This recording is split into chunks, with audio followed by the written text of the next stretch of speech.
వామ్ rice చేస్తున్నాను. దానికి ఉడికించిన అన్నాన్ని చల్లబరిచిన తర్వాత ఒక పక్కన పెట్టుకోండి. కావలసిన వస్తువులు కరివేపాకు, ఎండుమిరపకాయలు, వెల్లుల్లి, మినపప్పు, జీలకర్ర, కొంచెం ఆవాలు, మెయిన్ ఇంగ్రీడియంట్ ఏమో వాము, ఆయిల్. స్టవ్ మీద కడాయి పెట్టుకొని తగినంత ఆయిల్ వేసుకుందాం. యాక్చువల్గా ఈ వామ్ రైసు స్టమక్ అప్సెట్ అయినప్పుడు, అంటే విరోచనాలు అవి పట్టుకునేటప్పుడు వాళ్ళకి ఈ వామ్ రైస్ పెడితే చాలా మంచిదండి.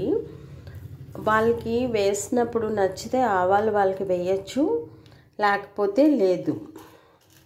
నెక్స్ట్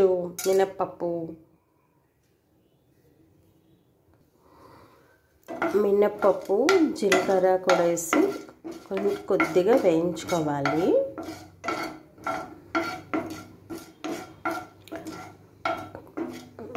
చిన్నపిల్లలకి పెట్టేటప్పుడైతే కొంచెం జీలకర్ర ఒకటి, వాము, కొంచెం కరివేపాకు వేసి పెడితే సరిపోతుందండి. నెక్స్ట్ వెల్లుల్లి వేసుకుందాము. ఇది కొంచెం డార్క్ కలర్, డార్క్ బ్రౌన్ అయ్యే వరకు అయితే ఆ వెల్లుల్లి తింటే చాలా మంచిదండి ఆరోగ్యానికి.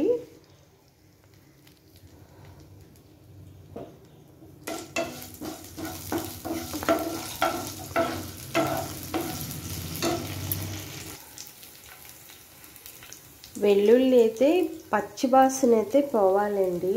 ఆ టైంలో ఎండుమిరపకాయ వేసుకోవాలి.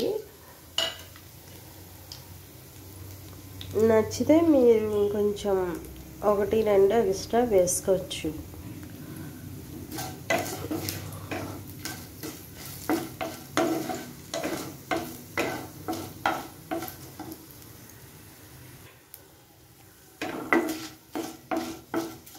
డార్క్ బ్రౌన్ అవుతున్నాయి కదా, ఈ టైంలో వామ్ వేసుకోవాలి. మెయిన్ ఇంగ్రీడియంట్ ఇదేనండి వామ్ రైస్కి. చలువ చేస్తుంది, పొట్టకి చాలా మంచిది.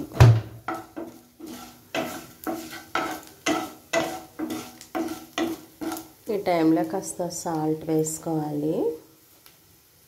అంటే మీరు తీసుకున్న రైస్కి క్వాంటిటీకి తగ్గ సాల్ట్.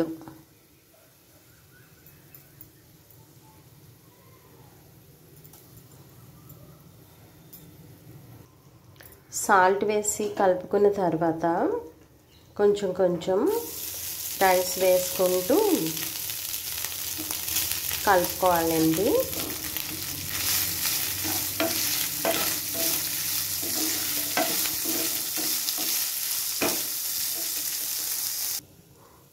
మనం తీసుకున్న రైస్ మొత్తం వేసేసి ఇలా కలుపుకోవడమేనండి.